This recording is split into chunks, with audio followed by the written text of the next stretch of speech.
Me as a wife, सुने कुछ पैसे उधार दे दें, आपको तनख्वाह मिलेगी तो मैं वापस कर दूंगी। ईद के बाद शादी है मेरी, अब ये नहीं पता कौन सी ईद के बाद है। जो लड़के कहते हैं लड़कियां पैसों पे मरती हैं, तो निकम्मों जब पता है तो कमाते क्यों नहीं। वो पूछना ये था कि उम्मीदों पर पानी फिर जाए तो वाइपर लगा सकते हैं। जब कोई मुझसे चीज़ ना मिल रही हो तो अम्मी कहती हैं जे मैं उठ के आ गई तो तेरी खैर नहीं। बस फिर इस बाबरकत जुमले की बदौलत मुझे ज़मीन में दबी चीज़ें भी नज़र आने लगती हैं। अगर आप खुश रहना चाहते हैं तो रहा करें, मैंने कब मना किया है। किसी के साथ बहस मत करो, बस ये कह के भाग जाओ कि जैसी जिसकी सोच। आंटी क्या करती रहती हो फ़ोन में पूरा दिन?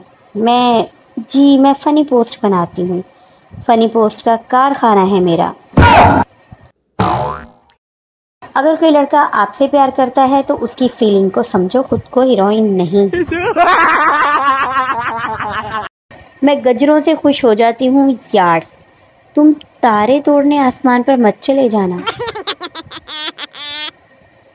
कुछ किए बगैर थक जाना भी एक हुनर है। मैं अकेली ही हूँ या और भी हुनरमंद अफराद मौजूद हैं यहाँ? स्कूल में तुम जुराबों में पैसे छुपाती थी, अब पर्स ले लिया है तो बात भी नहीं करती।